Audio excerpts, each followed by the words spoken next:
Мої, Господи, скажи, веселі надії, горі терпеливі, молитві витривалі, святим об потребах помагайте, і дбайте гостині, благословляйте ти, що вас переслідують, благословляйте, а не проклинайте.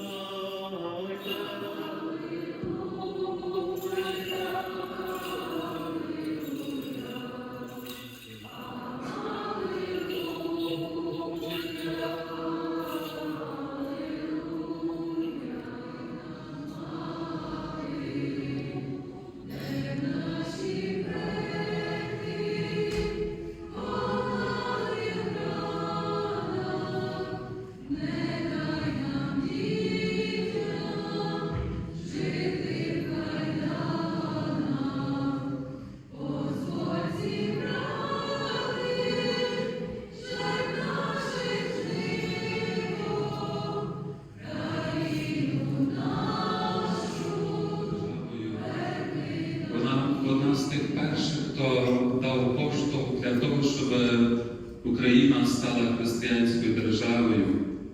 Хоч на той час в Києві вже були християни, варяги, які вели дуже побожний спосіб життя.